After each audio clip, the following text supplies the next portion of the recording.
Good afternoon, everyone. Please confirm you can hear me. Good afternoon, sir. I can hear you. Okay. We can hear you. Thank you very much. I was just reading the intro into what we do in Naviable Logistics. Basically, what we are into is we provide transport services for different companies. We are also into general consultant services, which is from providing drivers for different companies. It can be haulage or local vehicles. I'm talking about pickups and the likes. We also offer general business services like maintenance services. Our focus is basically on logistics and how to make it safer and smarter for different organizations. Part of what we've noticed in time past when it comes to logistics as a company is that there is a lot of gap when it comes to measuring some of these services. And that is why this is coming up. Our intention is that at the end of the program, it is a 2 weeks program, which will span this weekend and next weekend. It is our intention to see that everybody gains something from this.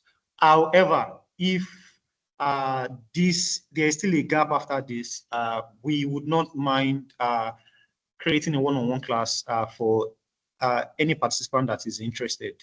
One of the intention for the program is to spark a debate or spark that curiosity when it comes to Excel. We are going to be doing this, this won't be a one-time thing. We have the intention of doing more, not just Excel. There are different tools that is available for logistics and fleet management, basically. Other services like Tableau, to Power BI, to ERPs. These are some of the things that we hope to do in coming months. But presently, we are going to be starting with Excel, and I don't think there is a better person to help us look into this than our lead facilitator, Mr. Paul Oyelaron, who is my friend and brother.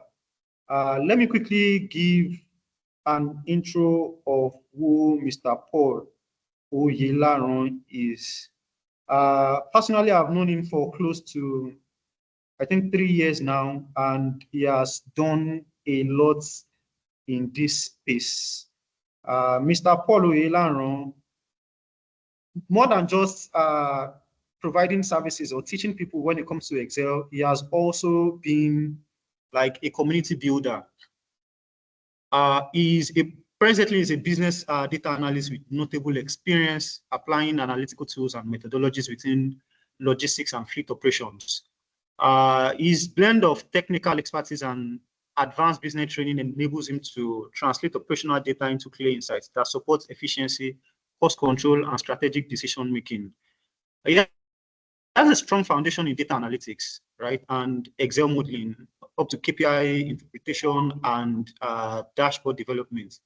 Mr. Paul brings a structured and practical approach to teaching. His sessions are majorly designed to help participants understand fleet metrics, interpret performance data, and apply analytics to real operational challenges. Mr. Paul will help to provide participants with a comprehensive and industry-relevant learning experience. I want to say we should put our hands together. You don't need to unmute. You can just use your emoji so that we can welcome Mr. Paul Oyelaron. Please let me switch on my video so you can actually see who is talking. Yes, that is me. My name is Lukman Olaide. So thank you very much. So Mr. Paul, thank you very much.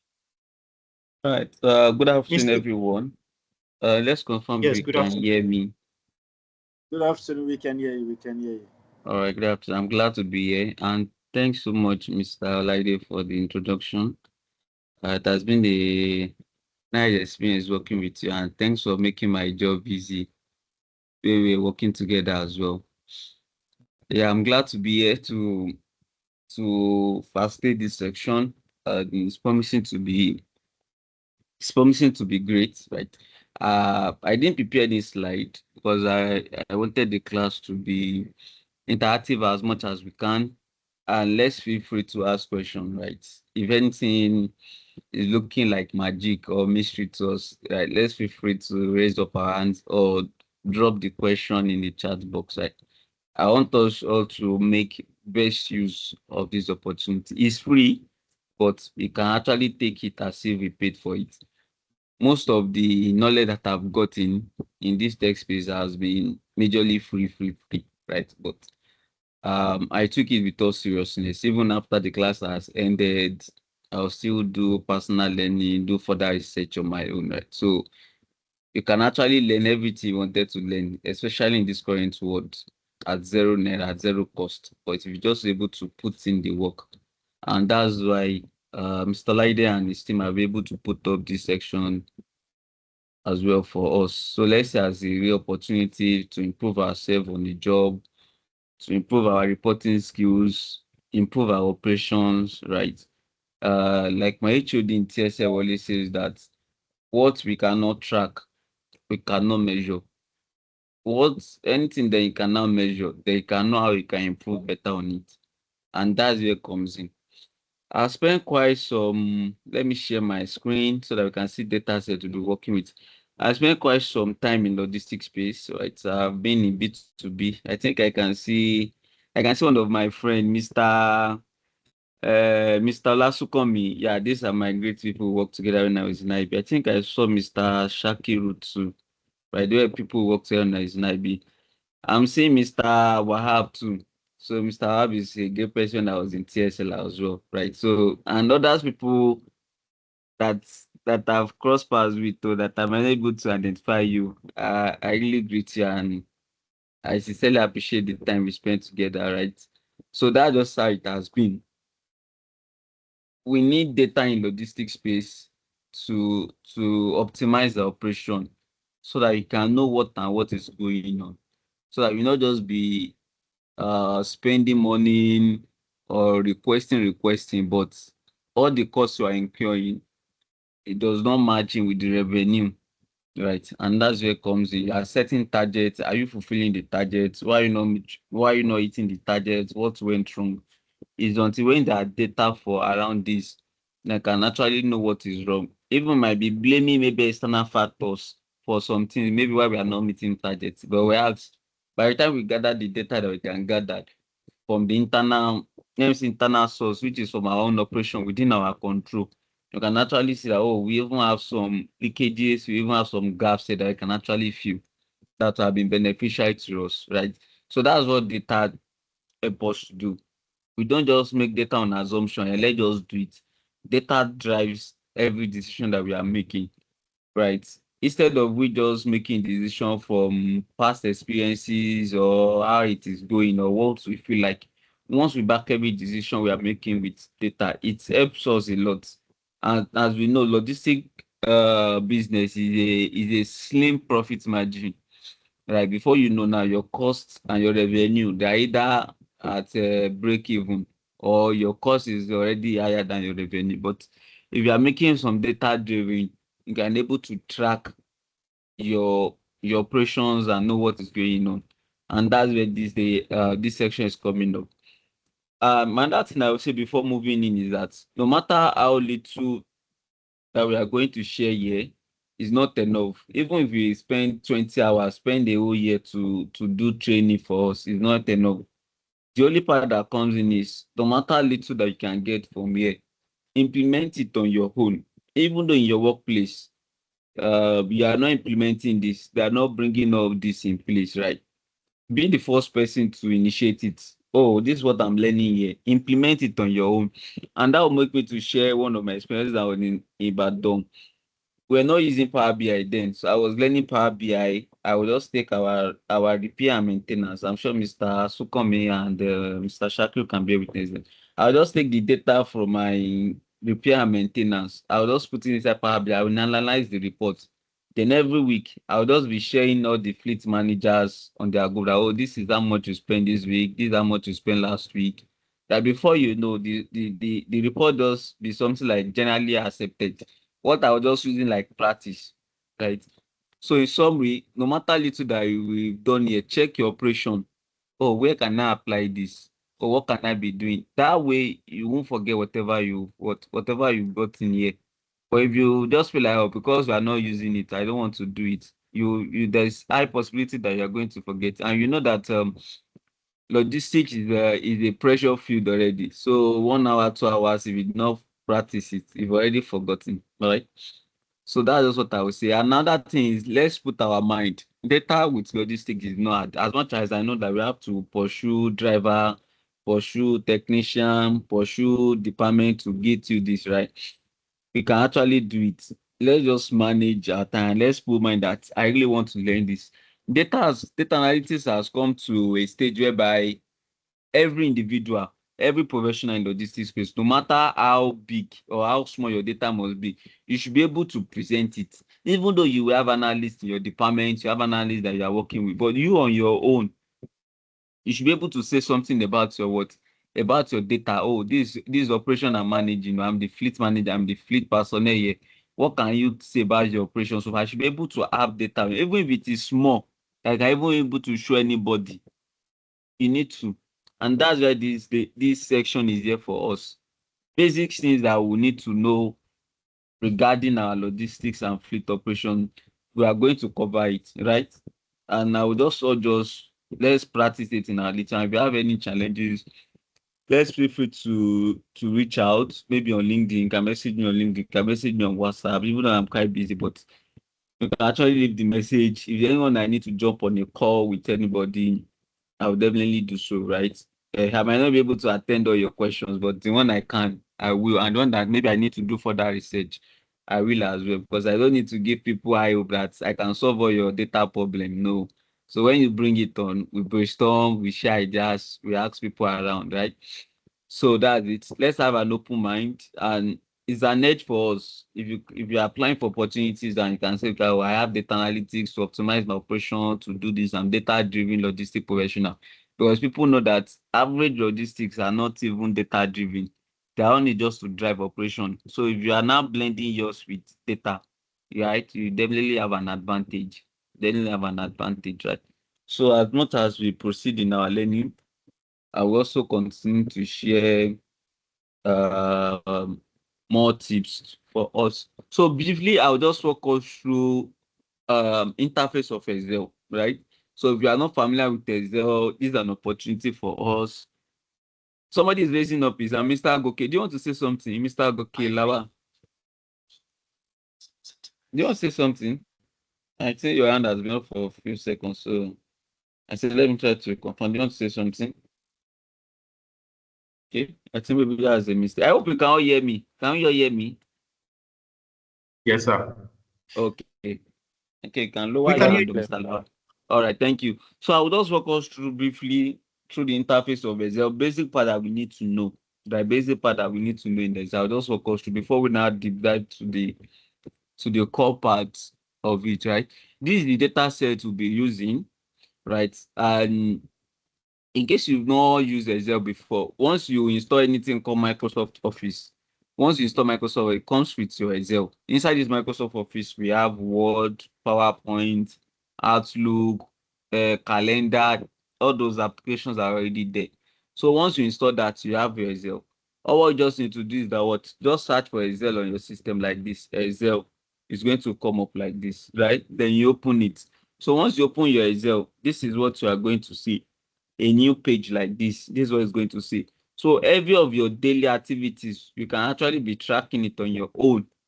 Maybe when a truck leaves the workshop or leave your warehouse, you can start tracking it. What's the driver number?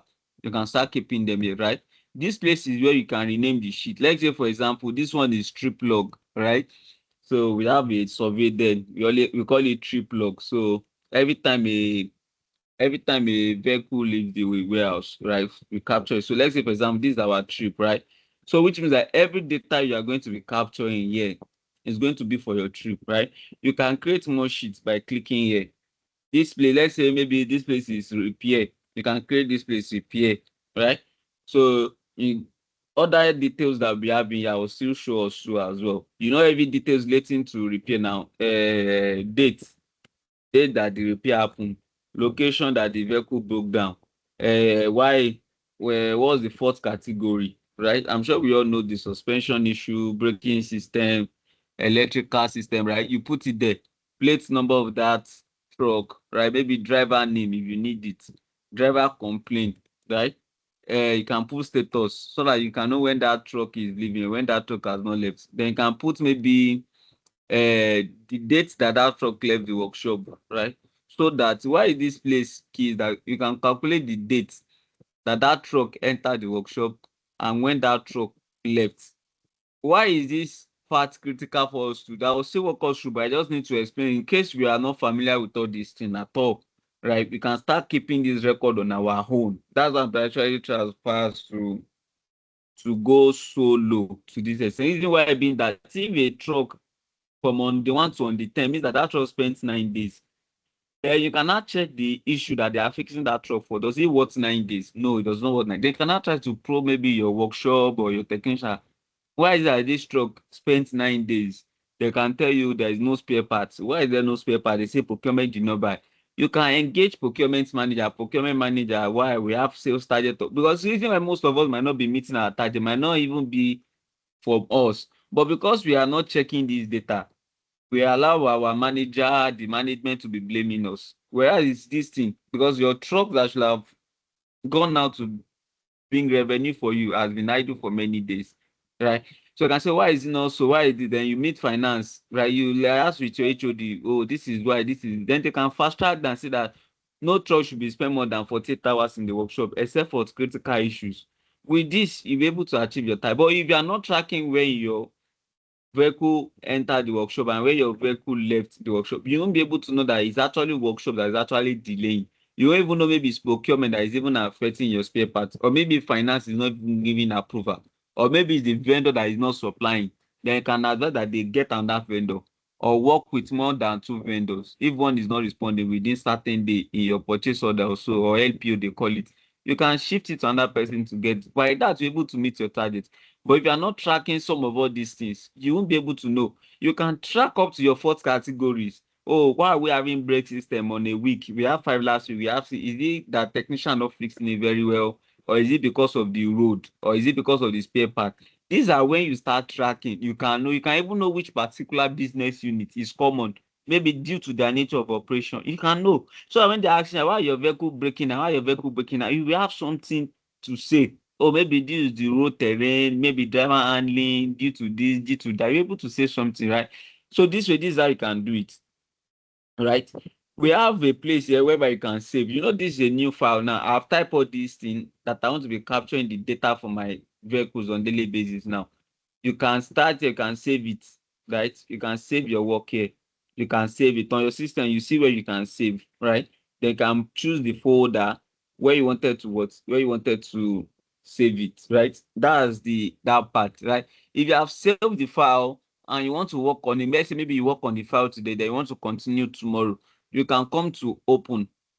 You can see this open. Then once you click open is going to show you all your file that you've done, right? And you can go to the folder you have it. Let's say, hello, are we together? Are we all together? Am I making sense to us? Yes, sir. We are together. All right.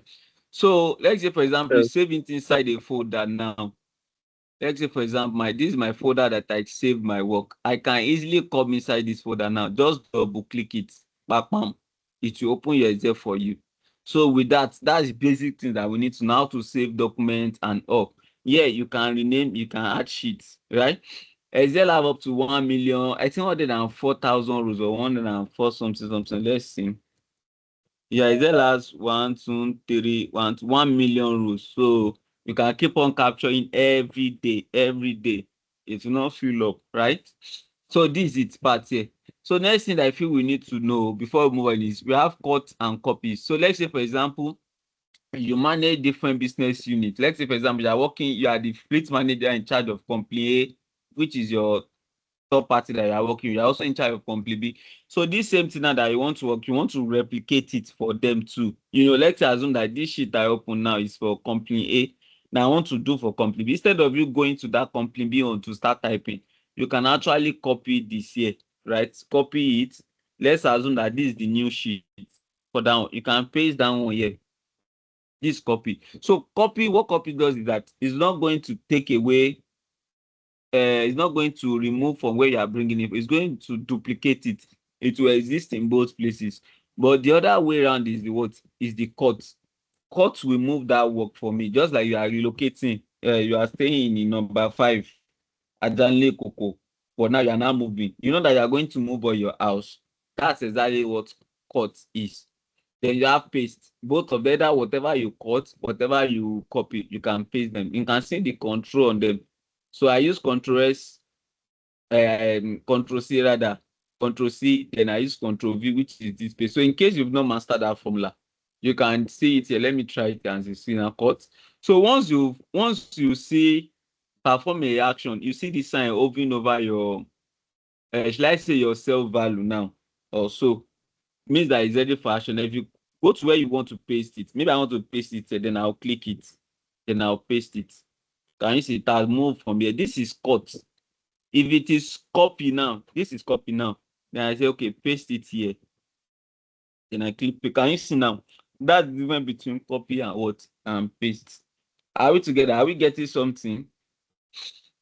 Right? Okay.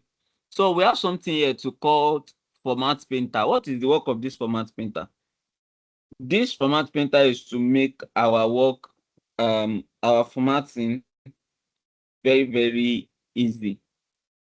When we are doing it, let me show us what I'm saying. Here we have a color. I'll still show us briefly.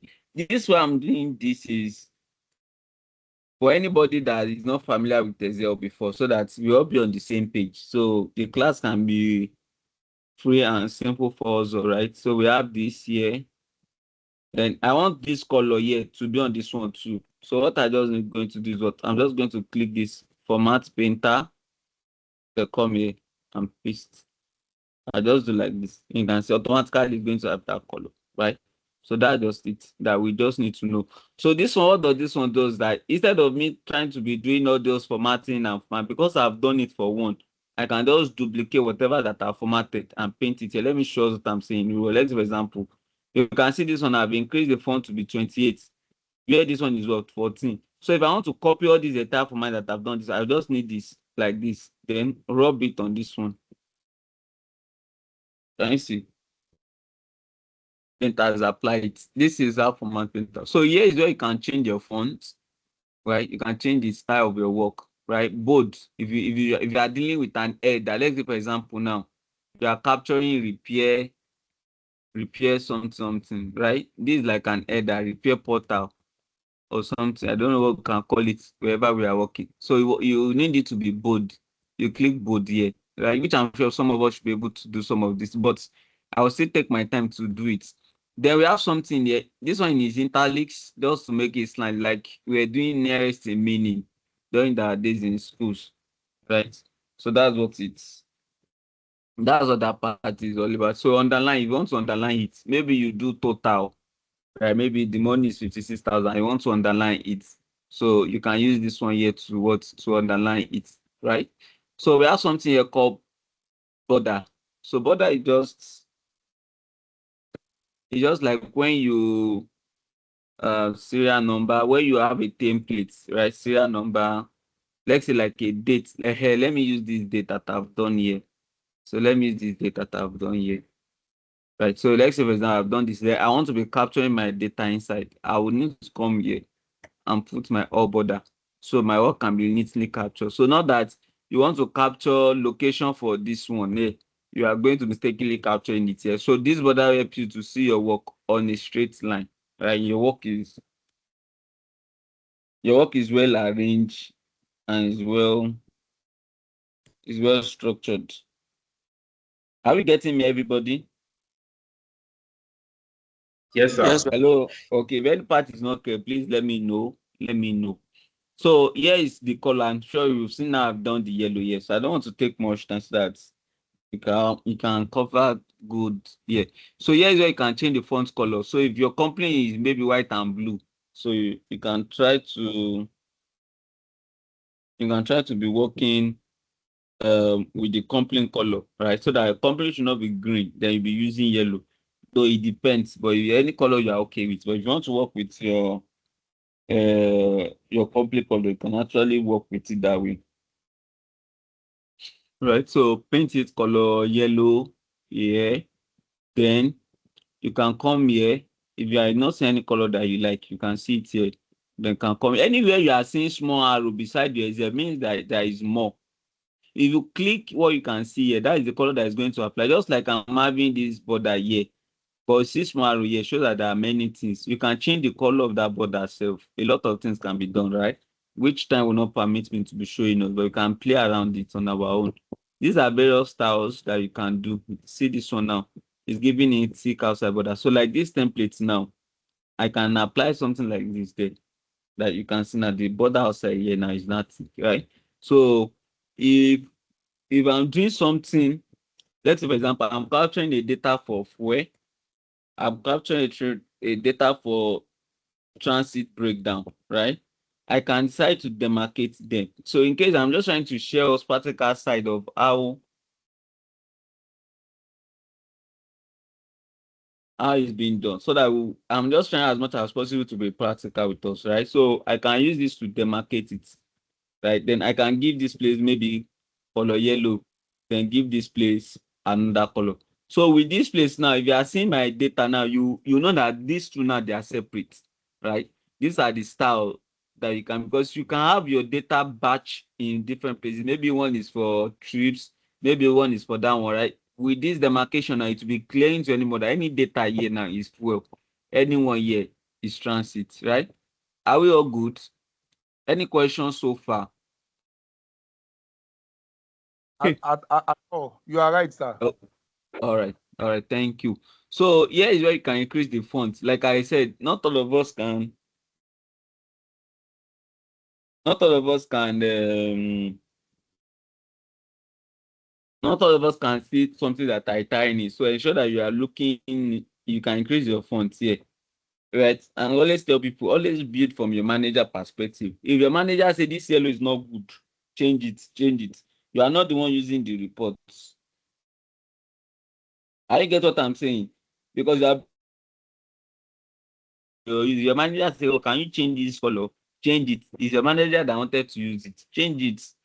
Don't build and say you must use that yellow. I'm the one that designed this thing. Cannot come here and be dictating for me. I know it can be. They are not using me before now. They want to be controlled. Just do it. That's how you can shine at work. That's how you can grow.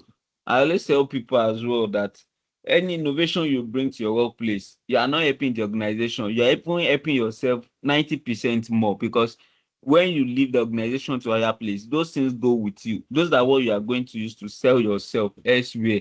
Oh, what do you do where you have been working before? I led this, I pioneered this, I started this in my place, right? So that's just how it is. I take feedback from my manager to what person, this person is an attentive person. This person takes to correction. People tend to be like logistic people are hard people to talk to. They are like that. But if you tell them I listen to my manager and I modify the report, the person will pick that CLM as this person only listen to me. This person is a team player, right? So that's where all these things comes in. So yeah, from the name there, if you hover your mouse on anything in Excel, even if you don't know the Excel, if you hover your mouse here now, it will tell you what it does. You can see the intelligence of the label. You can see top align. You can see this place now. It's telling us what left. This place is telling us center. So what does it do? Let's check. This one will move your work center. Can you see? It move your work to the right. This one move your work to the left. Can you see? This one here, let me show you the effect. Effect comes in when you merge like two cells. There are situations I might not be able to be painting all the situation because of time. Actually, I might not be able to paint, but let's just play. When the time comes for us to apply, we just be able to pick it. You can see here now. You can say align down. Can you see? Then you can move it to the left. You can see. So you can say align this way, right? You can say align to the middle. Can you see? So it depends on anyone that we're actually working with. But mine just to show us, right? what we can do. So here is merge. So it comes to a time place that you merge cells. Let's say, for example, now I'm creating a repair log. Let's say, for example. So sorry. So let's say, for example, this is my repair log. Know that this repair log now is supposed to spread up to here. So anybody that see this thing and they can say that it's for here. So what I need to do is that what I will highlight it from here. Then click merge and center. Can you see now it's now in the center of the, I can now increase the font. Right? So this if you want to change the color, I think I've shown us how to change the color, right? You can change the font color here, white. If you have your company logo, you can bold it, anything you want to do, I've shown us, right? So let's just try as much as possible to practice, right? So I think that part is key. This wrap test, I'm not sure we need it. Wrap test is just for if your text is beyond your rule. Let's for example, you can see now that this text here now, it has exceeded this column K, is already entering a column L. So you can click it and say wrap text. So wrap text is going to force it to be inside a single cell, right?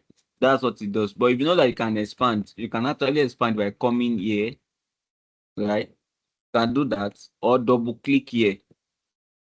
Any questions so far? If you have any question, please feel free to ask questions. Feel free to call my attention and are able to do so. So yeah, I will just be talking main part that is very key here. Maybe when we start doing our analysis, I'll talk about that part. The part that is key here is that wherever you are dealing with money, always format it.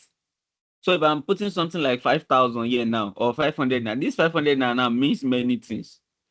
I can say it's 500 naira. I can say it's 500 trucks. I can say it's 500 cartons. I can say it's 500 pieces. I can turn that 500 to different. But if I put dollar here now, are we going to call this 500 trucks? Are we going to call this 500 trucks? Let's talk, everybody. No. Exactly, because we can all see the dollar sign already compared to where there is no 500. Yeah, that's where the formatting comes in.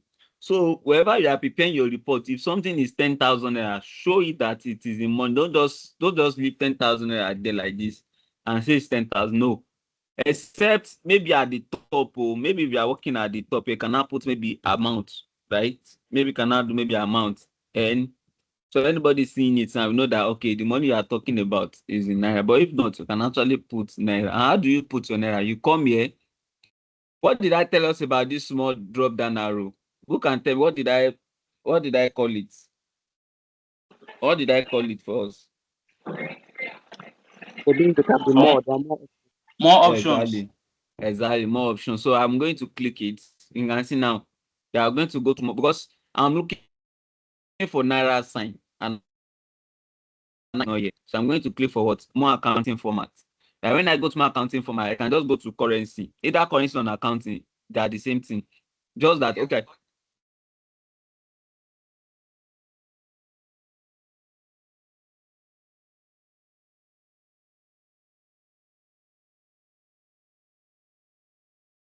So I'm going to use currency. Accounting is already showing here. So I will show accounting. I will use this second to show us accounting so that you can see the difference, right?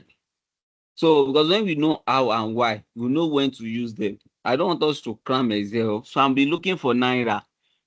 You be see naira. Naira is you can see naira as Edo, Fulani, Hausa, right? Anyone you click here, anyone. And I click here. If you want decimal points, you leave it at 2. If you don't want, you can erase it and put 0, right? Then click OK. Can you see? So this is the difference between currency and accounting. So the one above here, this $500 here is the accounting style. This accounting format it is. This naira here is the currency type. So anyone you are using, you are okay. Is that fine, everybody? Right? So briefly on that thing that is very critical for us to know, right, before we move on, is conditional formatting. So I'll just use conditional formatting briefly for us. So let's say, for example, we have some repair costs, random numbers. So I'll just pick random numbers. Please, if you are following me, let me know. If you have any question, let me know, right? So I just want to show us how we can use How you can use random number, right? So let me say from 5,000 to 80,000. So just to pick a number randomly.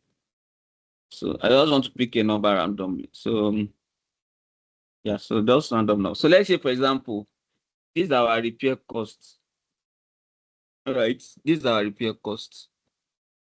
You can use conditional formatting to what? To format it. So what is conditional formatting? At first, like, oh, any value that met this criteria, this is what should happen. This is how you should look. Oh, if you are greater than 10,000, this is how you should be. You should be color yellow. You should be color blue. If you are not greater than 10,000, you should be color green. You should be color purple. That's what conditional formatting is all about. Once you met that criteria, then do this. If not, nothing should happen to you. That's what conditional formatting is all about. So conditional formatting helps us to signal. Just like now, if I paint this place color red, most of us, even without telling us, we already know the meaning of color red, right? If I paint something color green, or I paint something color, we already know what color green means, right? Exactly. That's just how a conditional command comes in. For example, if you are dealing with maybe targets, maybe you are tracking trips, maybe you are tracking your trucks that has gone on 5 trips, 7 trips now. You don't want to know anyone that has gone on 3 trips. So if you say green should be for 3 trips stock, which means anytime you see color green, you know that that truck has gone to what? It has done 3 trips. If you see color yellow, you know that it has done maybe 1.5 trips. If you are seeing color red, means that maybe that truck has broken down more than 5 times. That's where conditional formatting comes in. Am I making sense to us, everybody? Am I making sense to us? Yes, you are. Okay. Any questions so far? Any question? Mr. Sheriff, any question? Okay. Mr. Corey, what is your question, sir? Okay. Thank you. I think that's the feedback, right? So we can use conditional formatting to do that because these are simple things that we need to know. I know Excel. It's not just I can write formula. I can do this. I always tell people, do you know Excel? Not just that I can write formula, I can do this, I can just these small things are things that make us to say I can use Excel. And you don't need to know advanced Excel, considering your logistic profession. Just simple part of it is okay for you. The analyst will be dealing with the advanced part, your own small things that you can do, able to put it together and get your work done. So formatting here, basic one that concerns us more is this highlight. This highlight part is one that concerns us more, and maybe this top. Yeah, I mean maybe this top too concern. I'll just show us that top. So what does it have in this highlight? If value is greater than, what should happen? If value is less than, let's say for example, now I want to track maybe less than 20,000 here. So I'm just going to come here and say greater than 20,000, less than 20,000. Between means what? Between two numbers, between 20,000 and 30,000, right? Equals to, if it's equals to 10,000 naira, right? Text that contain, maybe you want to highlight by your business unit that you are managing. Let's say you have company A or customer A, customer B. So you want to give customer A different color. You want to give customer B different color. That's when you make use of this, right? This is duplicate. This is date reoccurring. We won't need this in logistics, so I won't be talking around. Duplicate example. Now you want to be able to know, oh, who are the trucks that have gone out more than 2 times, or which truck have what broken down more than once twice, or something. I want to know trucks that have, the example. What I'm saying here is, if I'm capturing my repair here, this truck JV7 broke down today, maybe on the 9th. I don't want to take much time, so I'm just trying to manage our time, right? The next thing again, this same truck again, right? Broke down. It broke down again, right? This is 30 times. You know that you have like maybe 400 trucks, 20 trucks that you are managing. It will be difficult for you to know how many times that this truck has broken down. But you can use this what? Alight duplicate here to know that truck that has broken down, which means that any truck that is being alighted as color green, color purple, means that what? It has broken down more than once, or maybe it has gone on trip more than once, or maybe it has collected fuel more than once, or you get, depending on whatever criteria that you just want to use, right? You can use this conditional formatting, this duplicate here to do it. And I will try as much as possible to show us right? Little things around it, right? A lot of things come in place in this that once we start applying, we will learn it too. And what am I saying? Example, KLY76. So particular driver was driving this truck before, but they now gave this truck to another driver. Let's say this person is driver A. This same truck now gave it the same truck to what? To driver B. It occurs very well. I think we call it reassign or something, right? If at the end of the day now, if you are marking duplicate for this, it's going to indicate for you. But if you are marking duplicate for here, it's not going to show. Because why? It's the same truck but different driver. So if you are applying duplicates, ensure that you are using the right column to mark it so that you're not going to be penalizing the wrong person. Let's say, for example, I want to track willful damage, like we track in TSL. If I'm tracking willful damage, I can track willful damage as per truck. I can track willful damage as per driver. Because why? This driver B here now might have willful damage like 5 cases, but for different vehicle. But those vehicle might be what? Might be one cases and it will not show. But that driver is going to appear multiple times. Because why? Driver B spoiled, had damage cases on vehicle B. Driver B had on vehicle 2, vehicle 3. So this driver is going to be flagged, but this truck is not going to be flagged because they are separate trucks. So if you're applying duplicates, ensure that you are using the right column. I don't know if anybody got what I just said here. Do you understand?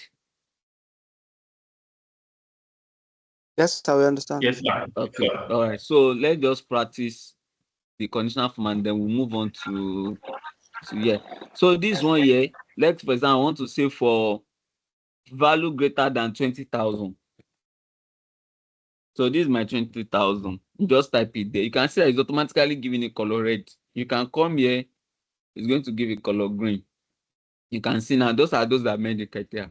If peradventure the color that you wanted to use is not here, what do? Click this drop down here, go to custom format.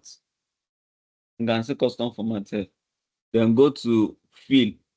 All these ones are things that you can actually apply on it, right? But I'm just showing us the part that we just need. On our own, we can do all those further reading.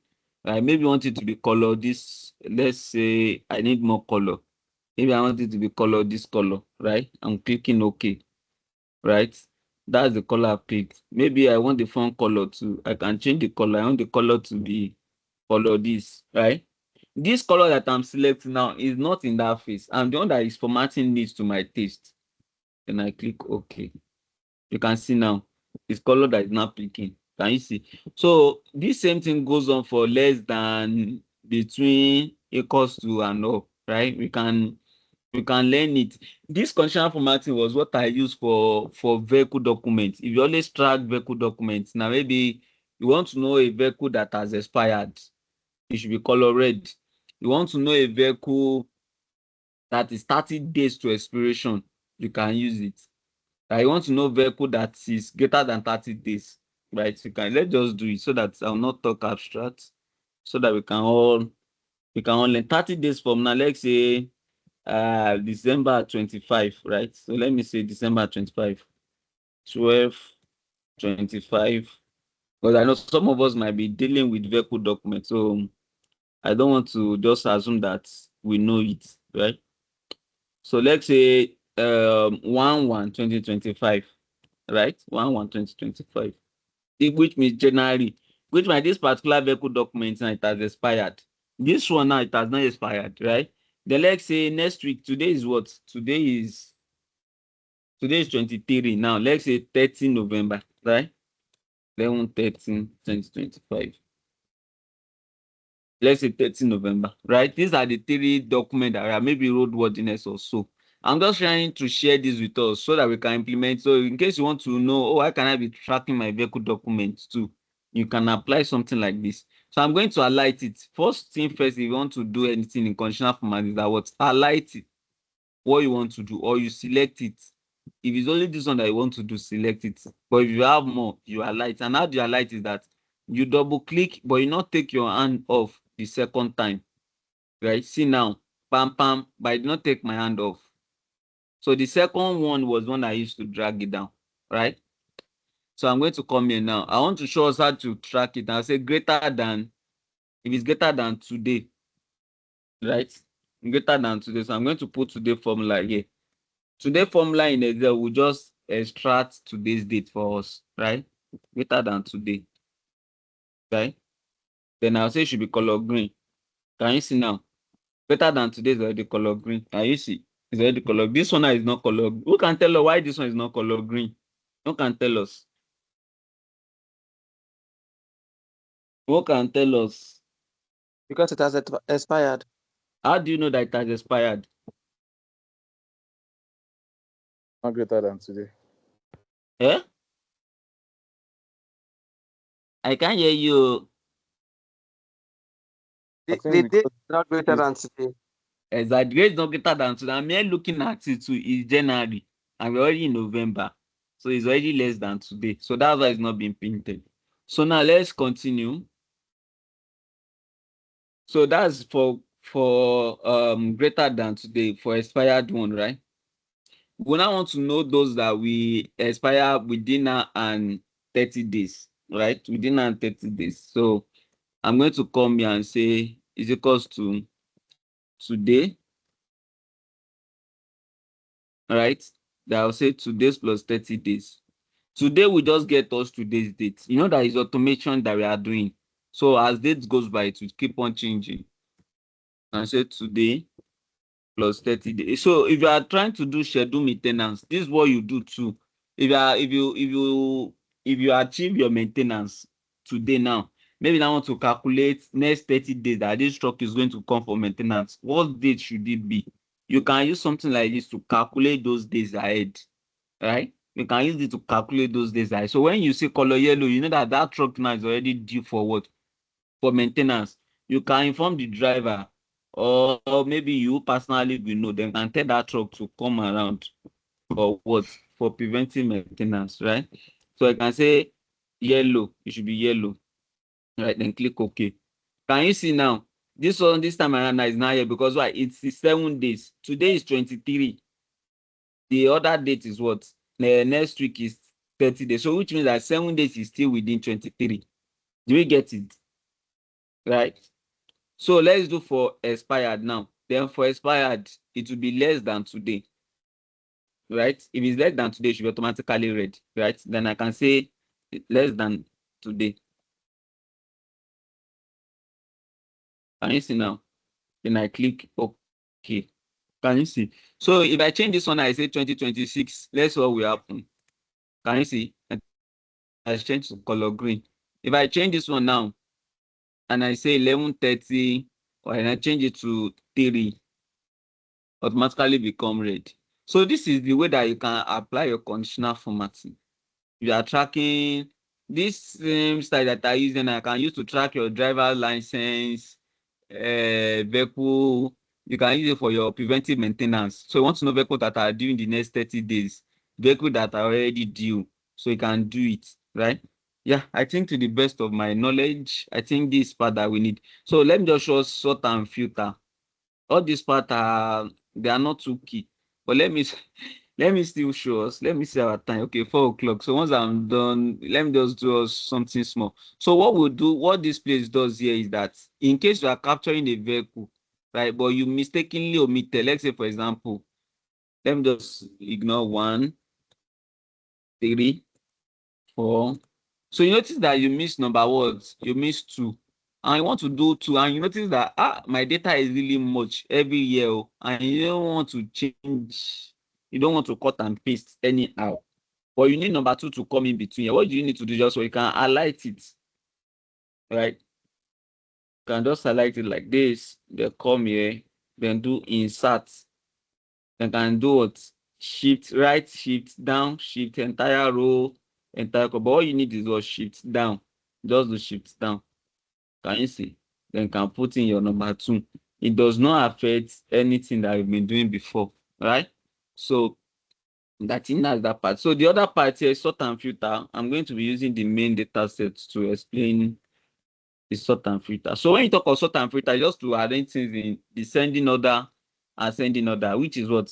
Highest to the lowest, lowest to the highest. Ascending order is lowest to the highest. Why descending order is what? Highest to the lowest. Example, A to Z, 1 to 10. Descending order is what? Z to A, 10 to 1. Right? So how do you bring in the sort and filter here? Just click here, then click filter. Before you can sort, you need to have filter. You see now, I've added, so once you've added your filter, this is what you see here. You see this sign. So from this sign, you can now start to filter. Let's say, for example, I want to see a particular truck, right? And just do like this and check here. So what I did here now is what? I filtered. This is what we call filter. This is not sorting. This is filter. Because why? I have like 20 trucks, but I only want to see the record for one. I will only filter to that particular truck I wanted to see. This is how it is, right? Then, if I want to do sort, now let me now show us what sort is now. You can do sort like this, A to Z, Z to A. I can do like this, A to Z. It's going to arrange that. Can you see now? 109, 109, 109, 1. You know, it's like a trip log. So there's possibility you're going to see duplicates because you can give a truck fuel now. If the truck is even done that very day, will still collect another fuel. They can come back in the next 4 days, still collect another fuel. So there is huge possibility of you seeing duplicate because why it's just like an attendance. You always have duplicates. You can withdraw in your bank 9 a.m. By 3 p.m. again, you can go to bank and withdraw, right? You can go to bank and withdraw. So that's what the sort and filter, that's what it does. Where do we use sort and filter in this space is that if you run some analysis, let's say you run on fuel collection, or maybe you run analysis on vehicle that visited the workshop high, then you want to know which of the truck even came high, right? Which particular truck actually have the highest number. At the end of the day, you will need to sort it.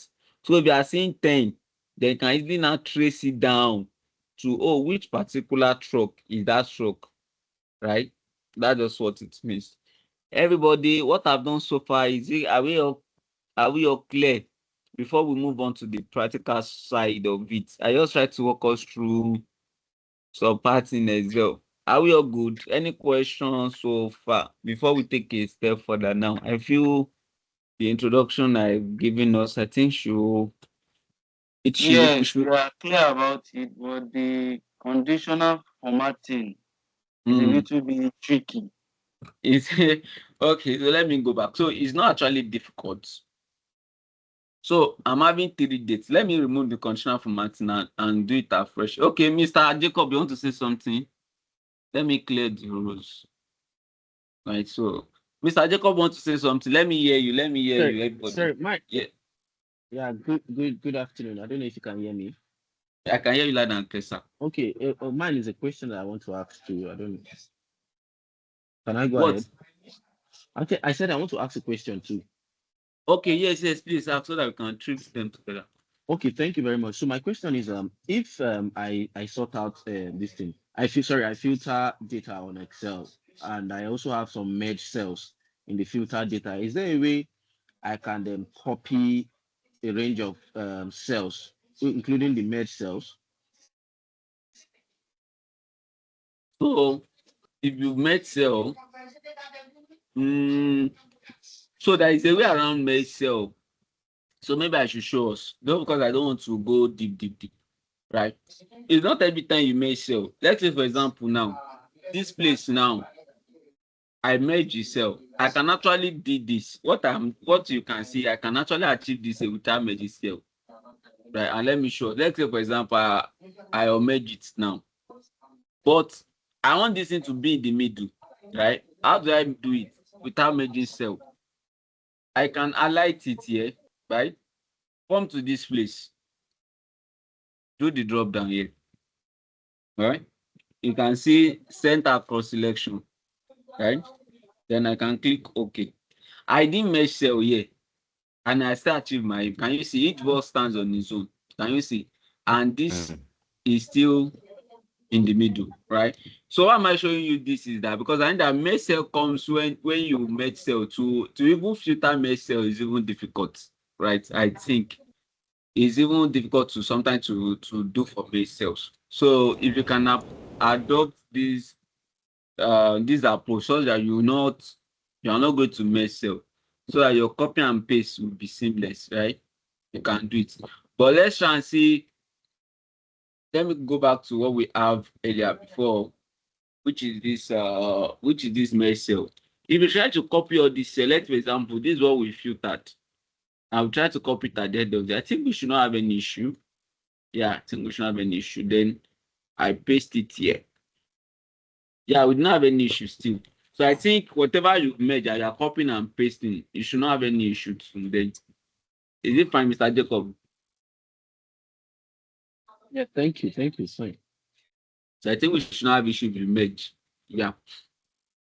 The only issue that when merge comes in is if you're uploading your work to an ERP, that's where some challenges come in, or your data is feeding ERP, but IT team is going to inform you that you should not merge and I think that just the part that is critical. Right. So let's proceed. Okay, yeah, sorry, conditional formatting. I've forgotten. So this is the example. We have two things that we want to do. We want to do two things about to expire. Who is the person that asked that question? Can I see the person about to expire less than or equals to 30 days? Can the person signify? Somebody said this conditional format was not clear the other time.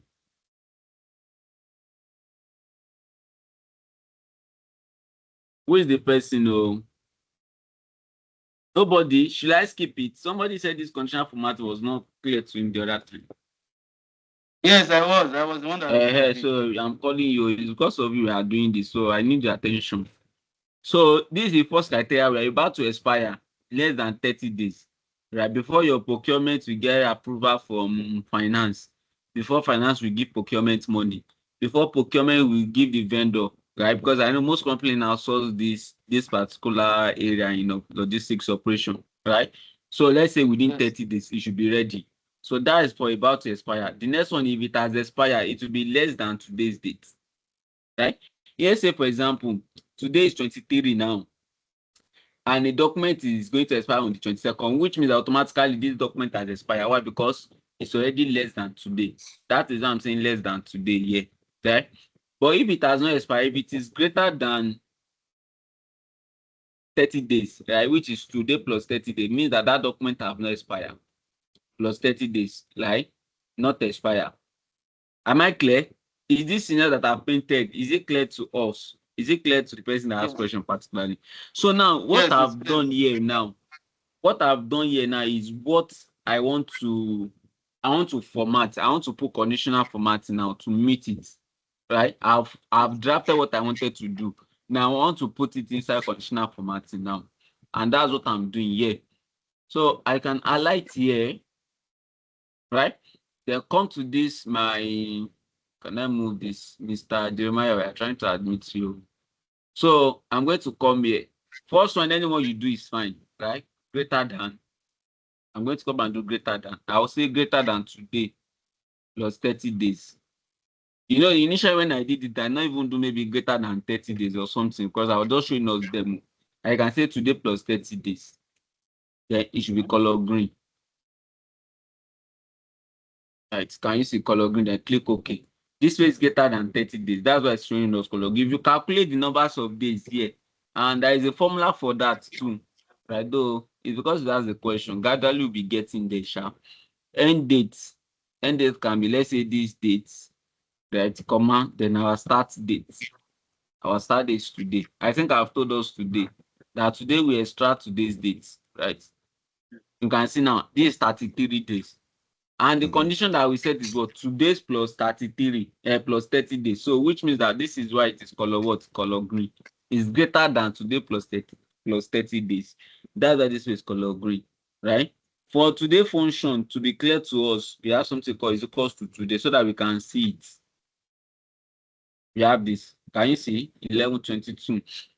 So I've done for this one, right? So I want to do for this one now, or I want to do for anyone you do is fine. Then I'm going to go to my Mr. Jeremiah, we are setting. I don't know. I don't want to ignore it because I cannot click my snow soon. I won't be able to see it. I hope somebody can be helping us to admit people in, because if I click this sign, I won't be able to see it again. Is that fine? We need somebody helping us to check the lobby area so that Okay, no problem, sir. I will do that. All right, thank you. So I will snooze this so it won't show up on my screen. So come here. I want to do for expire now. Expire is what? When it's less than today. So I just say less than is equals to today. Right? So if you want to do your criteria less than today by 4 days, you want to do less than today by 10 days too. Depends on any criteria you want to do, right? It should be red. Can you see now? This place is red because today is November 23, but this one here is November what?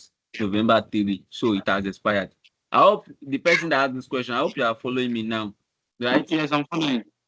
So I want to do for about to expire now. So the about to expire, I'm going to tweak this one I'm having here now to, let's say, December 25, right? 30 days from now. That should be November 30. So let me put November 30, right? It's within 30 days, November 30, which is next week. So it's within 7 days. So, and I'll be changing on to 2025. So one day, you can see now this one that has moved from color green. Then I will highlight it. Then I'll go and do conditional formatting. Then I'll do between, because I want to check between today and next 30 days. So it's between.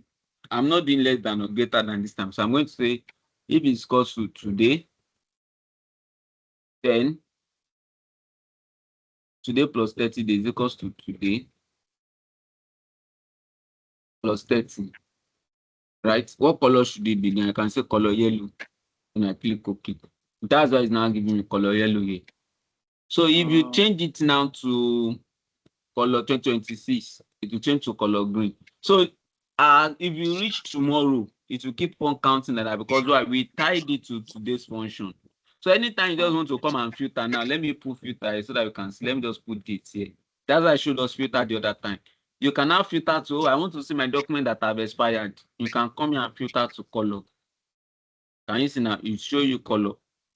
If we are doing for, let's say, 2025 back, right, so that we can able to learn. If I'm doing for, I want to renew my documents, and which document should I renew? You can filter to color yellow. You already know the meaning of your color yellow. Then I can do filter to color yellow. So these are what you will now copy, that we now send to, I don't know the unit that does it in our in each of our company, right? But when our TSL is procure, we forward it to procurement department. The procurement department will handle it up, right? So whatever department, this is what you just copy. Then you paste it on another sheet. Then you save it. That was how I showed us how to save the other time.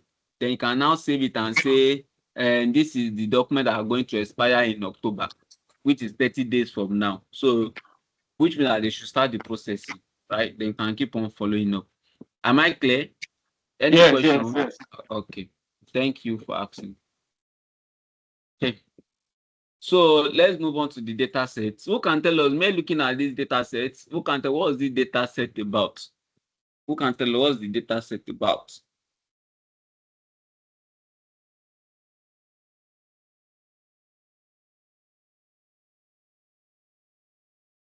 Who can tell us? Somebody show me. This is how we learn. Oh. If you've not been seeing data set before, this is how we learn. If you are trying to switch to managerial level, regional supervisor, these are where we can actually test our skills. Okay, when questions like this comes up, let's look at the data. What kind of data can we say this data is? What kind of data? Logistics.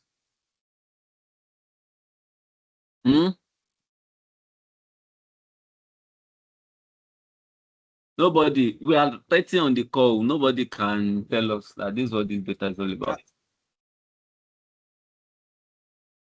Truck tracking data. Eh? I can't hear. Truck tracking data. Truck tracking. Okay, truck tracking data. Okay, thank you. This person is speaking, but I can't hear. Who else have another objection? Like you said, truck tracking data that captures both starting from the startup up to delivery and also coming back. Yeah. So this data is actually robust, right? How do you know it's a tracking data? First thing I always tell people is that when you receive data like that as a logistic professional, I know we are operation person, right? We don't know much about data, and that's why we are here. Take a few seconds, maybe 10 seconds, examine the column that since it is our field, we definitely understand what it means. You see loading, you see dispatch, you see expected delivery. You've already connected these 3 dates here. You already connected what, okay, this is when the truck is leaving. Then you came to another place, you saw loading, right? You saw way B. So that this is when it's what? When it carried the item. The data showing us here now is different from what you are seeing here, if you get what I'm saying. But this one is telling us that it's loaded, is with the consignment now. That's what this part is showing us. If you come and check another part here, another part is telling us about the what? Trip allowance. Another part is telling us about the sales revenue for the consignment that are going. Why is this place critical? Is that before a truck even goes out, the business should know how much they are earning from it. That's why that you're not able to, one day we not engage the fleet manager or fleet personnel or professional in charge that don't ensure that you don't have breakdown this week, because like, they know how much that truck is going with. A truck cannot be going out to bring in 400,000 and be incurring cost of 1 million, right? Or maybe drive anyhow, have bad tire accident or gas accident. Because why? This trip that you are going, you are just sending us 400,000. Don't go and bring a cost of 1 million to us. That is why that it is very good that the business have an estimated revenue, right? This part here now is showing us that the truck has been giving fuel. This is the place that I give you fuel. This is the kilometer that I covered and know, right? That's what this data. So what am I trying to tell us that this data is actually robust, even though we just said truck tracking data. But I just try to split it down. So in case we have a scenario like this to talk, let's examine all the columns there so that when we are speaking, we speak from the point that we really understand that data. Because if you don't understand the data, you cannot analyze it. That's where most issues comes, even for normal data analysts. You don't jump to analyze data. You don't jump to build dashboard. You first to do is understand that data. It's when you understand that data that you can derive insight from it. You can say, oh, I can measure this, I can check this, I can calculate this, I can analyze this. But if you don't understand the data, you don't understand what quantity deliver means, you don't know what this loading port means, then you want to analyze data, you might restrict all your analysis to just this area. Because why? You don't understand all the other parts of this area. Why? Because you don't take your time to understand what they are doing. Like, see this place now, quantity load, quantity delivered. These are things that occur normally in logistic company. Maybe they loaded the truck Indomie of 1,000 packs. Upon delivery, you deliver 909, maybe 999, shortage of one, right? You know those things occurs in logistics now. You tell driver that monitor what they are loading for you. I don't want to hear they are loading it, they are just doing it anyhow. If you don't understand, tell them to pause. These are the things that we tell driver when I was in the warehouse, right? Be there. What they are loading inside your vehicle, because at the end of the day, if any shortage comes in, you are the one that will pay, right? That's where this part is coming in. Am I making sense to us, everybody? Yeah. Okay. So Yeah. basic calculation that we learn, right? Before I proceed is what we called count. Those basic words. We are not going too deep as a logistic professional. We'll do some, right? We do count, we do some, we do count A, right? We can check max, you can check minimum. These are maybe by next class, like I still remember more formulas that I feel we should know, but these are the key ones that we need to know. And I will just walk us through, and I will tell us when to use them, how to use them, right? And I'll paint scenarios when we use them as well. When you hear anything like count, it means you want to do something around 1, 2, 3. Example, how many trucks do you have? 1, 2, 3, 4, 5. Those are words that let you know that you are counting. When you hear things around some, what is your total fuel that you consume today? At that one, you are now doing 1 plus 2 plus 3 plus 4 plus 5. Sorry, it's plus that should be here or not equals to. Let's. I don't want to take much of our time. This is the difference between what count and sum. Sorry, this one should be count A. I'll tell us the difference later as we proceed. Is the difference between these counts and sum, is it clear to us, everybody, or is it not clear? Let me know if it's not clear. Let's talk. Oh, if it's not clear to us, let me know. Hello. Yeah, okay. Is it clear? Okay. Yeah, yes, it's clear. All right. So you just need to save the screenshots. Yeah. So when you are working with logistics, you can't escape these two particularly because you deal with things like how many of your vehicle are available, how many of your driver are available, how many driver this, how many driver this. Most of your work comes around this sum and count, right? And that's what we'll be dealing with here for start, right? When you talk of max, according to the name maximum, you want to know the highest. Oh, which truck took the highest for? Which truck brought in the highest revenue? What is the highest revenue earned today? What is the highest fuel collected today? Maybe you have truck that collected 1,000 liters, 500 liters, 200. So you might want to know at the end of the day, what is the highest fuel that you gave out today? You use this function called max. You want to know the minimum. You need to what? You need what? Mean. Why is this thing very critical for your operational efficiency? That's what comes. If you are calculating, I don't know, sir, everybody used to dispense fuel in each of where we are working, right? For where I was working before, we have a 1 liter per 2 kilometer. I don't know if it has been changed now, sir. We have 1 liter per 2 kilometer, which is that for every 2 kilometer covered, you are expected to consume what? 1 liter. So it is this division, I think that division should be 0.5. This 0.5 will now be multiplied by the total distance that you are going. So you check your distance from your starting point A. I don't know if I'm right, if I'm wrong, you can let me know because starting point A, you check your telematics. I think people use telematics in companies, or you can check Google Map to your end point B, right? So you calculate how many distance from here to here. So whatever distance that is given, maybe 30 km, it is that 30 here now. You now say is equals to 30 times this. This is the fuel that you are going to give that driver, 15 liters.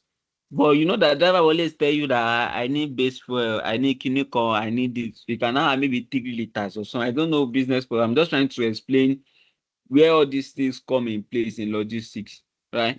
You cannot give that particular driver maybe 20 liters at the end of the day. That you know that you gave him 5 liters. So if that driver is now coming, not thinking that fuel, I only reach, let's say, we've seen different scenario for driver. You've not even gotten to half of the road. You say your fuel has finished. Fuel that's supposed to even normally took you to that location, but you call out for the road that fuel has finished. That kind of driver will pay for that excess fuel that is called. I don't know business policy differs, right? But I work a company that will tell you this is the distance that you are using. So if you like sell fuel on the road, if you like don't sell fuel on the road, follow this route. If you are changing route, you let us know. So when you are requesting for fuel, we can validate why you are requesting for fuel. Right? These are things that we put in place. But this might not be for more of logistics, but more of data side, right? But for you to be able to understand, to analyze some of all your data to achieve operational efficiency, all these things I'm calculating here, they are very, very vital for you to know. You make profits, you need to know how you are giving your fuel to driver. You cannot just say driver is going from here to Lagos, or you are giving 600 liters. You must base it on why am I giving you 600 liters? Is the journey worth it, or you need more fuel? Because it's risky for both business and driver. If you are giving a driver fuel that is not enough, you are just calculating it in your end. From the look of things, you're supposed not to use than 15 liters. You just gave me 15 liters. Now vehicle stop in the middle of the road with a goods worth millions. Those kind of things that will affect the business image. If company partner that gave you concern might not want to trade with you again, you lost business.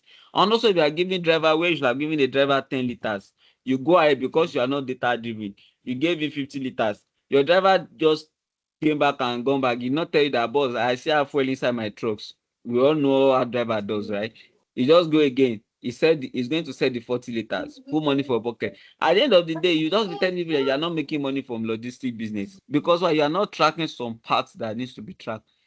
At the point you are giving out either money, either fuel, either spare part, everything, you should be able to track it. And that is where all these things comes in. Am I making sense to us or everybody? Am I making sense to us? Hello? Yes, how are you? Okay. Yes. Mr. James, you want to say something? I can see your hand is up. Some of me. Okay, okay. All right, thank you, guys. So that's where we are starting. So, for example, for here now, who can tell us what are the columns that you think like we can sum? Me looking at this data now, where do you think we can sum? Where do you think we can sum? That I want to sum. Where and where do you think we can sum? Hey, that person should meet though, please. What can tell us where can we sum? I've explained some to us, but we can tell us where can we sum?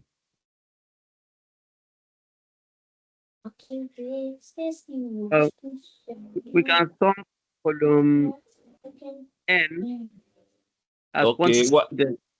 Okay. Okay, which column again? Who else want to tell us? Which column can we sum?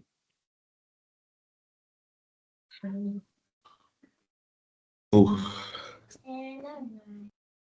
No. We are 30 in the class. We're 31 or minus maybe 2. We And can Mr. Light, we are we can 29. sum We can sum column R. column R. That's Okay, the which sales column revenue. again? Okay, says Sales revenue. So why revenue. am I just asking that? I just want us to be able to understand that really we understood what I just said, right? So let's do it. So let's say, for example, these are the trip record, right? So want to know, oh, how much is the let's start from here. Let's say yes, we can sum column N, we can sum column O, we can sum column P, we can sum this, we can sum this, we can sum this, we can sum this, right? We can even sum this too, right? We can sum this column too, right? We can sum this column too. So let me chip it in and ask us a question before I go in. I want to know the actual distance cover of a truck. How will I get it? I want to know the actual distance cover of a truck. How will I get it?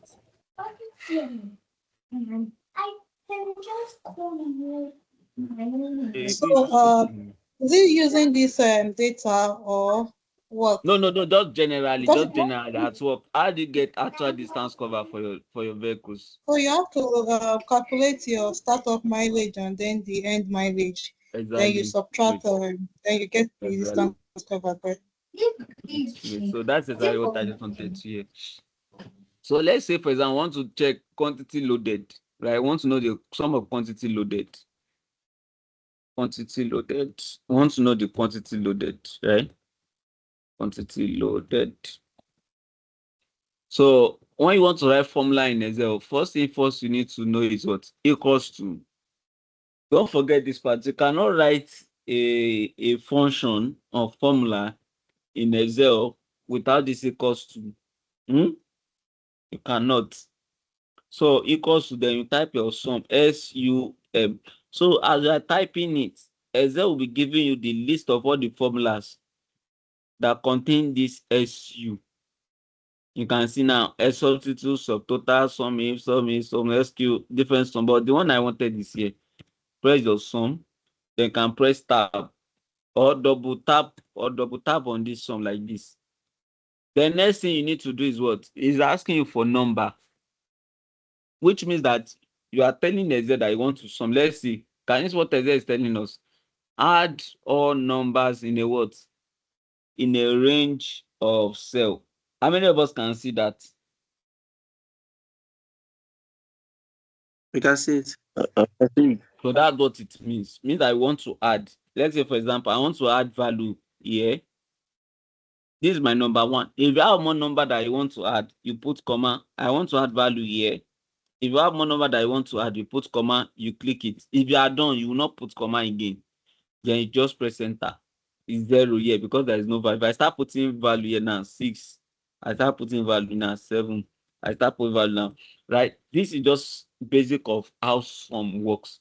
Before I'm using the main data set, I love to always use simple things that we can relate. Then we can now apply it to what? To a large data set, right? So which means that we are summing up all these values here, right? So we want to sum quantity loaded. I'm going to go to sum. Then my number is that quantity loaded column N. So this is my column. I can click this top here since I want to sum up everything, right? I can click here and I will tell us the difference as well, N to N. Then I can press my enter. Can you see now? This is the total quantity loaded. So I will explain to us, when you see N of N, means that what? I'm summing up the entire column. So which means that even if tomorrow I'm adding another value to the bottom, it's going to add up. If I'm deleting another value, it's going to add up. Let me show us what I'm saying.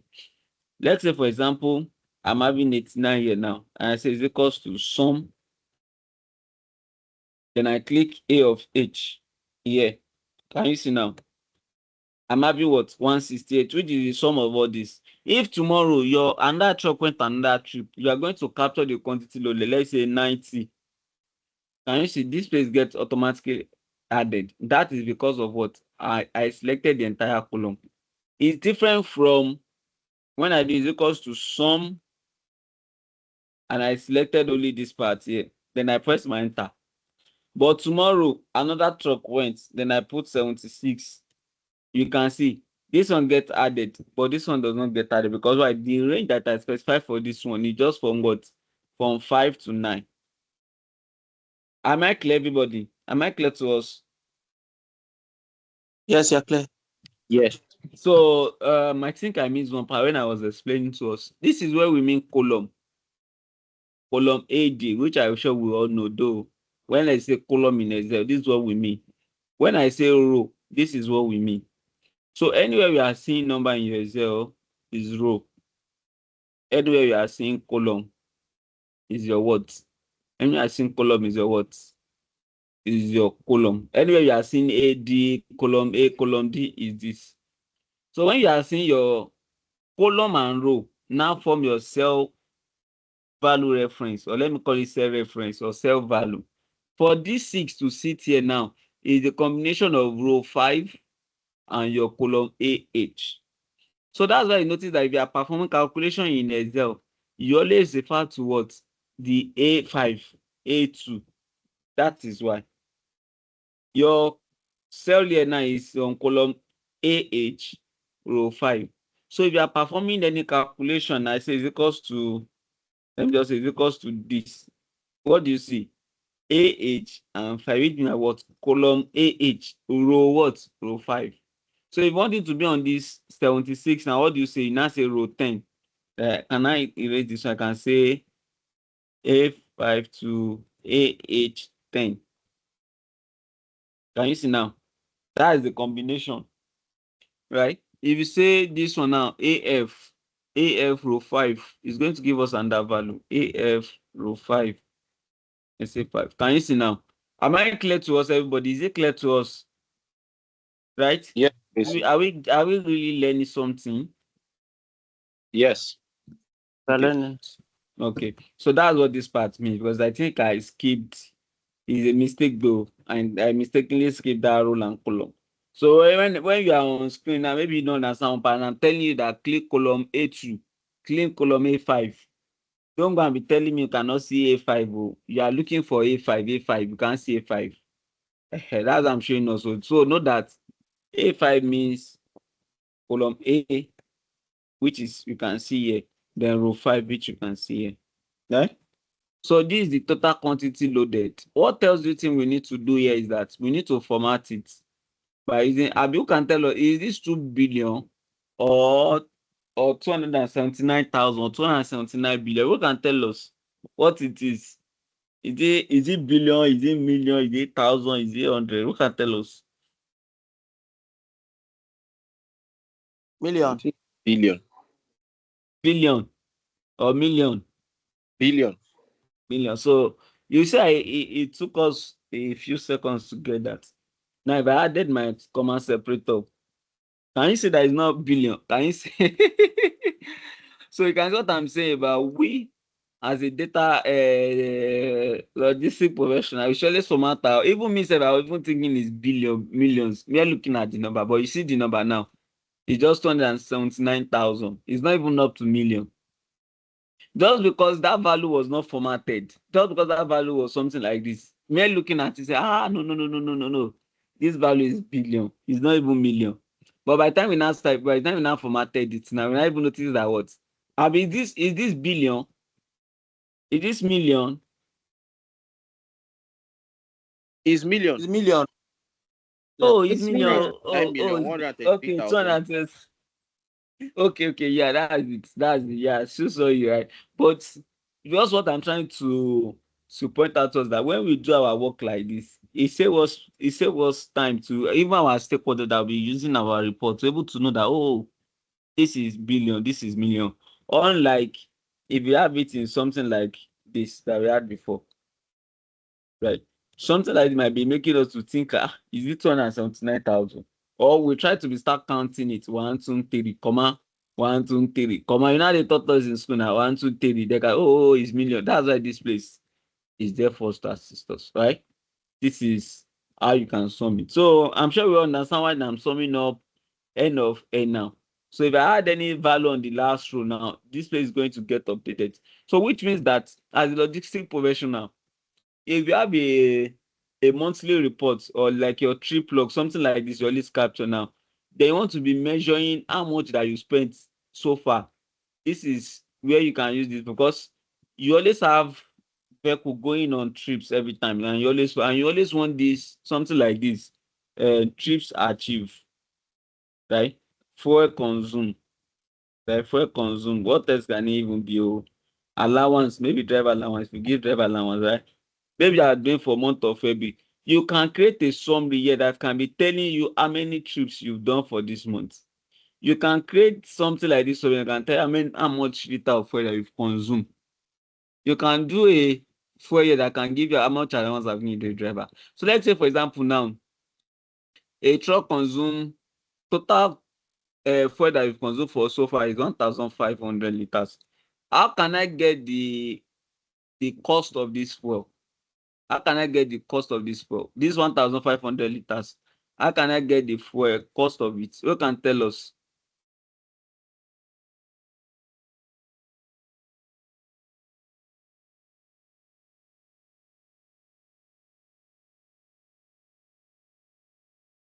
Who can tell us? I consume 1,500 liters. So I want to know what is the cost of this. How am I going to know?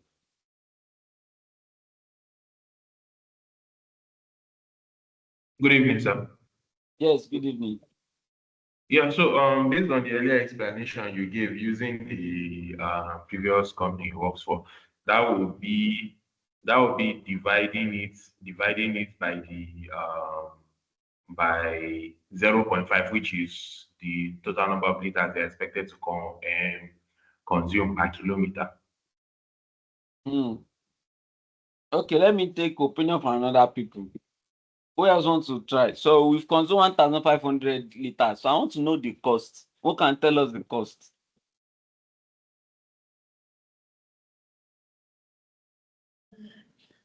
You multiply the liters with the amount of fuel per Amount of what?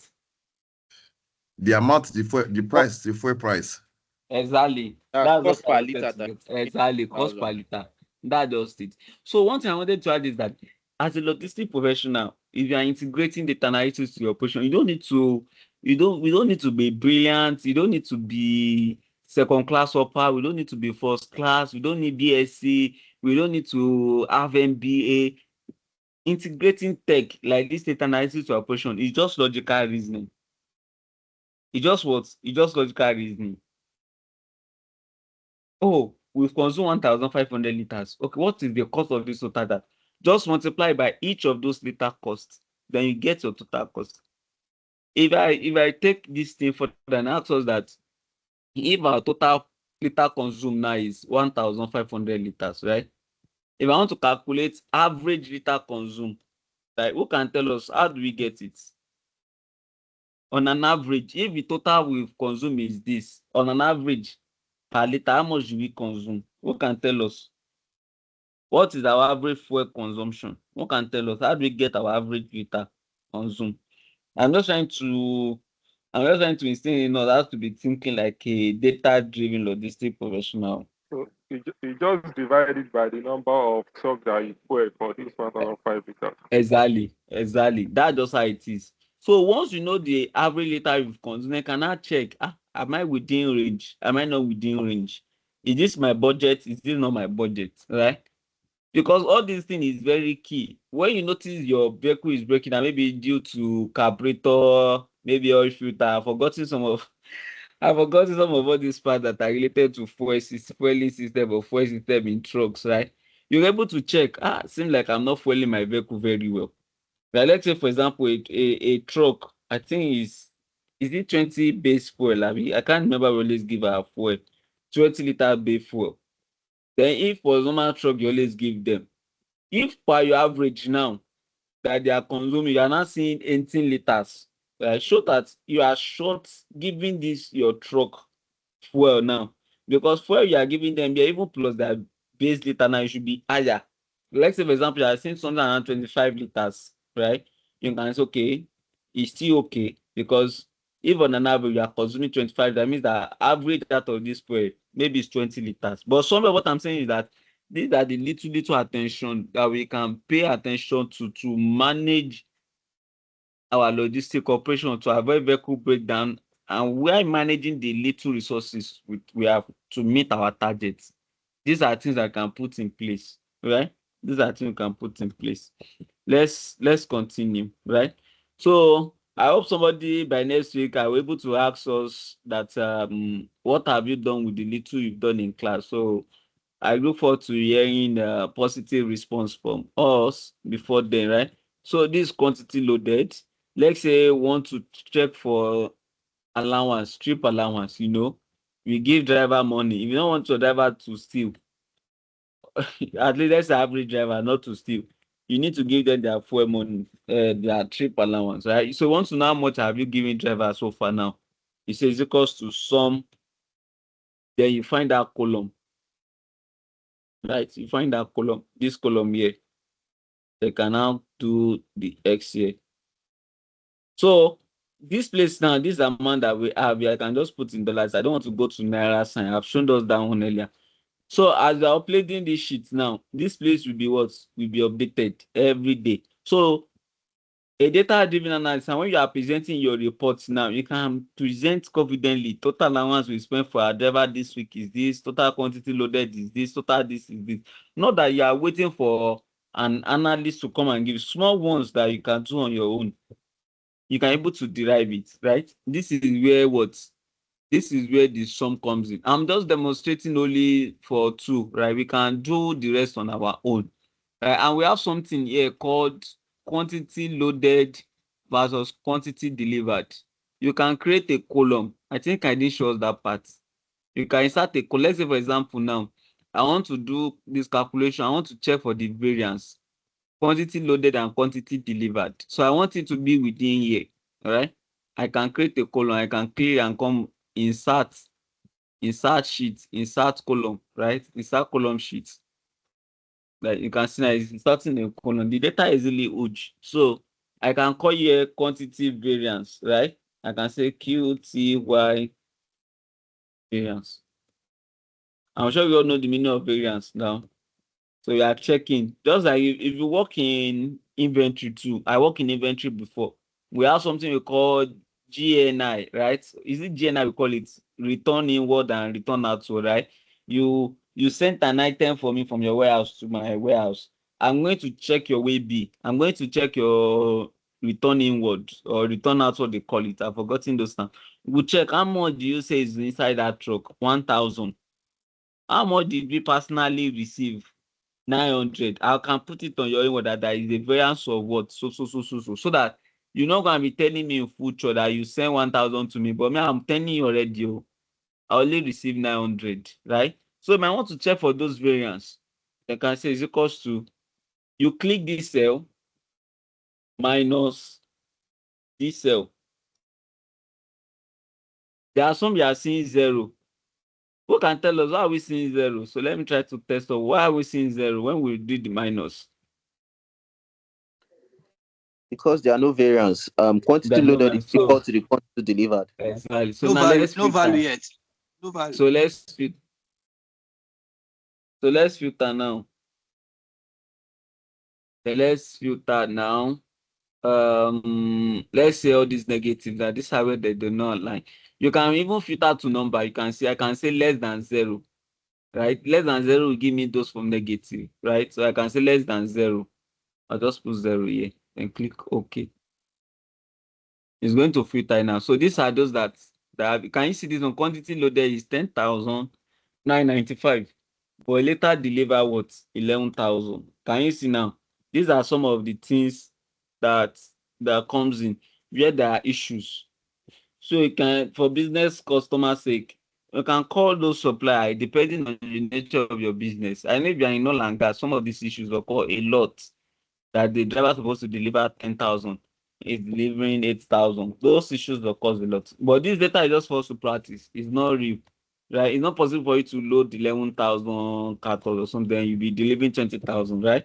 I just try as much as possible to get a data set around logistics, right? So if you are presenting your report for the week now, you can present something around this that, oh, this week we noticed that total quantity loaded is this, total delivery is our value that was delivered was very high. Hey, maybe management to management will call that company that check your staff on the front line that are loading. They are loading excess. I'm sure if you have been in inventory before, you know what excess means. You know, I've been in inventory before. I paid. I'm sure Mr. Shakiru, I think Mr. Shakiru didn't work with us in New Garage. I paid. All of us in inventory, we pay because we cannot find stock because excess went out. So these are things that if it's under us, we track, right? Somewhere around, like let's say like my TSL operation now, and they are loading you, you'll be there. But if you are working with FMCG related now, maybe you can have your only just to monitor vehicles. You don't need what is being loaded. But if you are working around maybe oil and gas now, you deal with this quantity.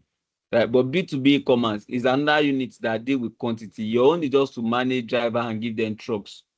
But another part of logistics, manage this exact quantity loaded, right? So that's why I just try as much as possible to see that this data cut across areas around supply. So it's not specific only for logistics. It should be able to involve procurement and all, right? So everybody can be able to, even if you are not being sensitive to some of these things, right? For Monday, we are at work now. You can start tracking it. You can start even tracking and start tracking your driver's attendance. You can start tracking your fleet availability on your own, right? That's what we have to achieve with this, right? So you can see now, you can sum the total quantity loaded. You can see the total quantity delivered. Then you can see, yes, you want to say something? So I have a question. I want to ask. I wanted to ask. Sorry, how did you do that in less than 0? That's Okay. Yeah. That's why I said that it was the filter and sort that I taught us then. So come here, do number filter. You know, the other time I showed us was the filter of checking 1 or checking 2. But this time around now, I want to do less than. You can see. You can do see many of them here. Is it clear? yes. Thank you. So you can do greater than, you can do everything here. Those options are there. So the reason why I'm doing less than, I'm sure we understand, because once it is 0 means that actual quantity loaded equates quantity delivered. So when it does not equate it, it will definitely be less than. So that is why I'm able to do this less than. Right, that's able to do this less than. Right, so you can sum up all these things and get their variance. Then let's go to our data now. Let's go to our summary that we are creating by this side. What's our time? My time has gone. Hey, You've not covered much. I hope we really learn something though. So let's say, for example, I want to check for loaded, that's loaded and delivered. So just want to track it. Just for us to, because it's not like that I want to be writing big formulas in Excel comes in. If I want everybody to be writing big formulas, I should be able to show small ones so that you can say, oh, Excel is not even hard. I can even do it. But if I start from I1, look up this one, everybody, I talk calm. This Excel no be for me. This one no be for, because I intentionally say, let me start from these small ones, right? So that we can able to pick it up. So, and I do quantity loaded, I do the sum. This is the total sum of quantity loaded. Then I do for quantity delivered. So quantity delivered is the one next to it. So this is the quantity delivered, right? This quantity. So what I did there was just to drag. There's something called cell reference. Maybe when I start taking us higher something, I'll be able to explain to us. Excel has been programmed to move data dynamically. And what am I saying? If you have 1 here, you have 4 here, you have 7 here, you have 6 here. If I do my sum like I say is equals to this plus this, I'm having 5. If I drag it down like this, Excel will automatically change its position. If you notice, this cell now is on what? AJK7. But by the time I drag down, it's now on AJ8. It has changed from year to year. So likewise, if you are summing up by column, I've already explained to you what is column, which means I want to move from year to year. So if I sum year till year, what I did now is was 7 plus 1, 8. So if I drag this thing now to this place, it automatically move to year. 7 plus 1, 4 plus 5. That is what I did here. So if I'm on N, but because I already dragged to my year, it's going to change to O. Is it clear, everybody? What I did there, is it clear to us? Yes.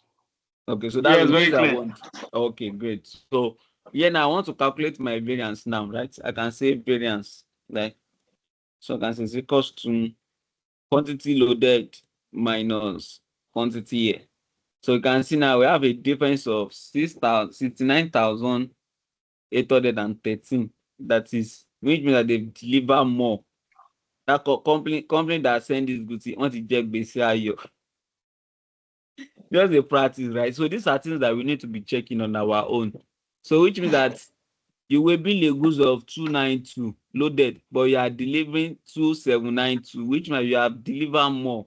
So maybe the inventory or the storekeeper or the verification people, they've loaded excess. So I know that this inventory is always in and out. Those companies that loaded this vehicle now, they will have shortage of this amount in their stock. The issue now is that they will not even know where to track it to, because if they are supplying to multiple people, it will be difficult to even now track, right? I'm just trying to share with us in the real world. Right? If you are one company and you are supplying like 100 company now, you load the SSs out. This one is the SSs that they load to you. They will still load to other companies like that too, right? So these are things that we can put in place to optimize our work, right? Let us do one more function, then I pause for question and answer, and that is count. So if at the end of the day now we want to count, oh, how many trip did I do today? How many vehicle did I fuel today? How many vehicle broke down today? What else can we do, sef? How many vehicle document expire today? How many this, how many that, right?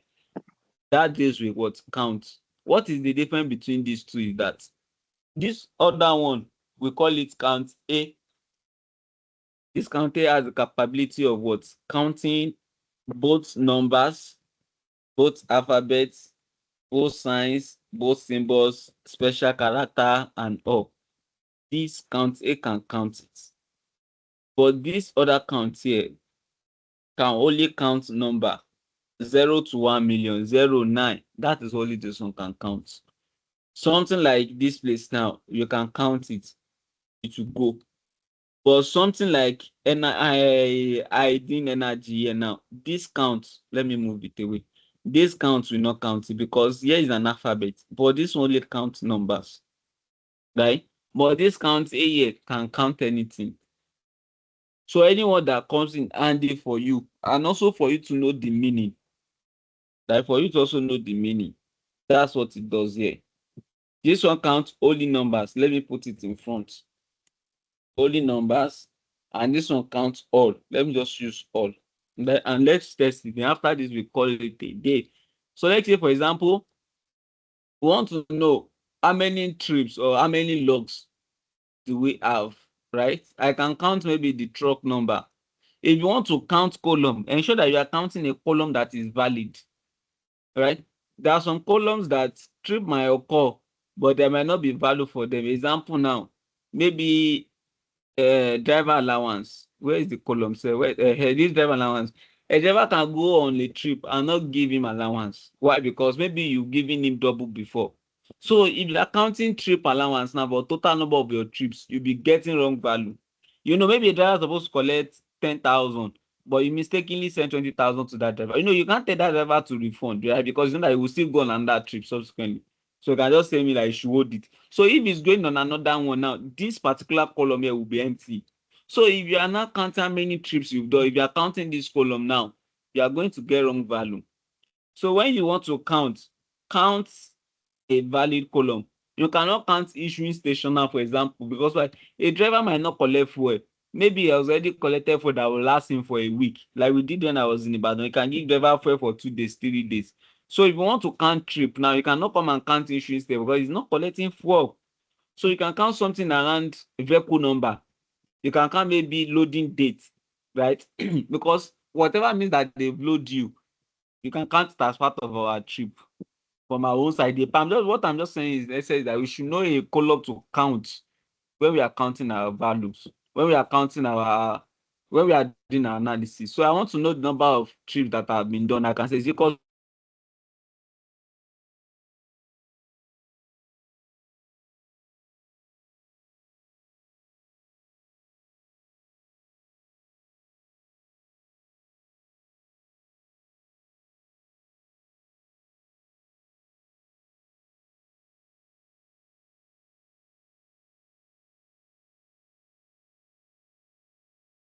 Am I the only one that can't hear me, or is my network?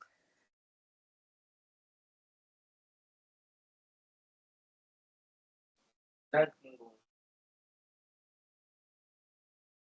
Let's move on.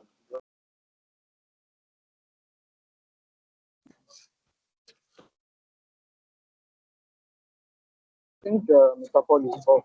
Please confirm if you can hear me.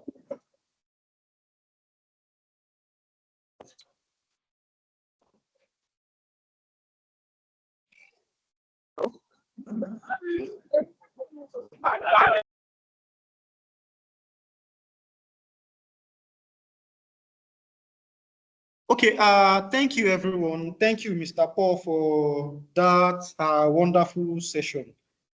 Like I mentioned from the start, this is just a conversation.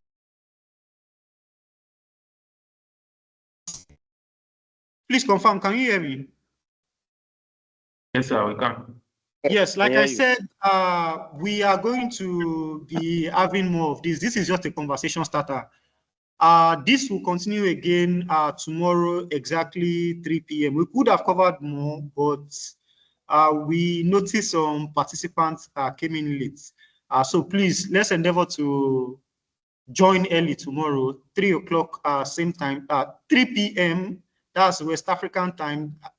I believe that is 1500 hours, just for our other participants that are joining from other countries. Because I know we have some from Kenya, some from Uganda also, I believe. So please, I have dropped the data set on the WhatsApp group so we can also look at it and then see what we can make do of it. You can drop the question in the WhatsApp group, and I assure you that each and every one will be looked at so that we can get the best out of this. If you also have contributions, if you have comments, you can also drop it on the WhatsApp group. Tomorrow, the class will be taken by one of our facilitators also, Mr. Gideon Adedigba. And that would also be an insightful and exciting class as well. Once again, I want to say thank you to everyone that have taken their time to join, seeking for knowledge. I hope at the end of the sessions, we would be better than how we joined. Thank you very much, everyone. I don't want to delay us a minute more so that we can go back to our respective duties and tasks. Thank you once again. We'll meet again tomorrow, same time. Enjoy the rest of the day, please. Thank you, sir.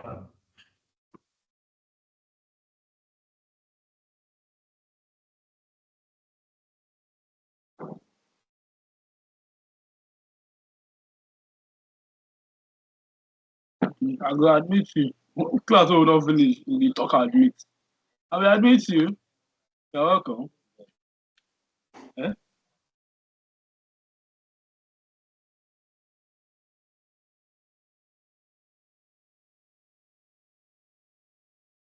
Okay, please don't wait for that.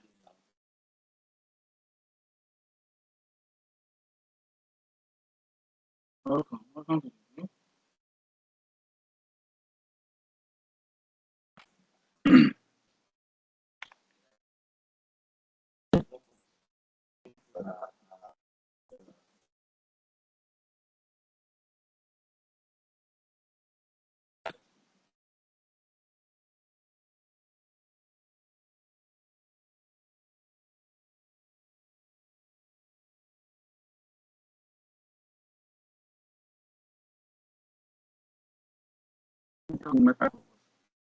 Let's see first living. Admit.